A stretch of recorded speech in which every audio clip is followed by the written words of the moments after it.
Eva Paterson came to Northwestern just in time for the movement she would come to help lead.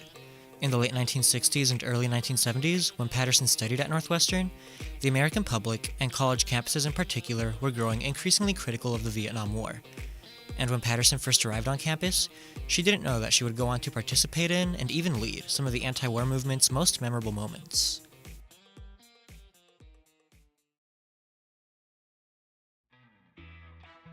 By the time Paterson began her freshman year in 1967, the Vietnam War was already raging, and anti-war activism across the country was growing. But Paterson came to Northwestern still in support of the war, and facing other struggles.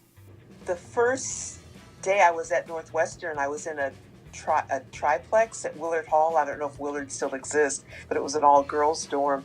And when I walked in, my roommate was there. Another white girl came in, looked at me, left, spent the night in a hotel, and then got a room by herself. So it was the first few weeks at Northwestern were pretty traumatic. It didn't take long for that trauma to lead to activism. Just months later, in May 1968, Paterson was among the student protesters who occupied the Northwestern Bursar's office, demanding African American Studies departmentalization, the creation of the Black House, and increased representation of Black students on campus, among other demands. I think if you're 18 years old and you go in with a bunch of people to take over a building and you know you might get arrested, but you're willing to do it for a principle, that changes your psychological makeup. You're willing to take more risk. You're willing to analyze things politically on an intellectual level and determine that you might need to take action. The Bursar's takeover and all of the activism that went with it were an important antecedent to the major anti-war protests that happened here on campus. The civil rights movement really began to engage in sort of mass protests and civil disobedience. So those were protests that were happening far earlier than any anti-war activism. This was especially true for Paterson. She had become critical of the war after hearing 1968 presidential hopeful Robert Kennedy speak out against it. And just 3 months after the Bursar's office takeover, she wandered almost by accident into one of the most historically significant moments of the anti-war movement. After getting off at the wrong L stop, Paterson found herself in the midst of anti-war demonstrations at the 1968 Democratic National Convention in Chicago, where police began beating protesters. A subsequent investigation called the incident a police riot. And so being tear gassed on the streets of Chicago, seeing the police not caring, that was the beginning of my being more radical. So it was a strange melange, if you will, mix of being a college girl and also being in the middle of an anti-war movement. It was a strange time to be around. Paterson's sophomore year at Northwestern began about a month later, but she remembers anti-war activism being more prominent on campus during her junior year. After President Richard Nixon directed a U.S. invasion of Cambodia, a May 1970 student protest at Kent State University left 4 students dead at the hands of National Guardsmen. Soon after, another student protest at Jackson State in Mississippi turned deadly.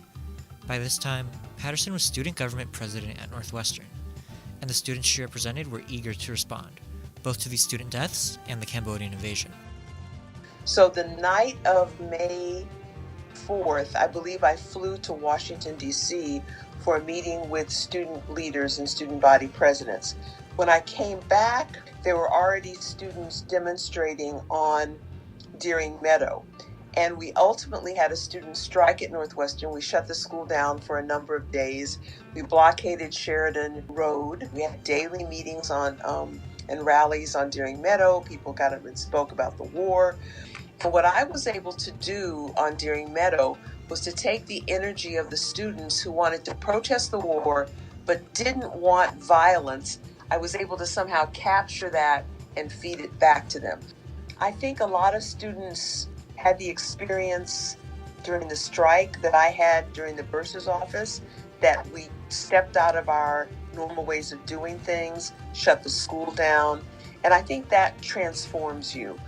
It was an amazing week. It was a very amazing week at Northwestern. After the strike ended, Paterson continued her activism against the war, and even debated Vice President Spiro Agnew on national television in the fall of 1970. Her political activism didn't let up after she graduated from Northwestern either. And reflecting on her student activism 50 years after it began, she had this to say.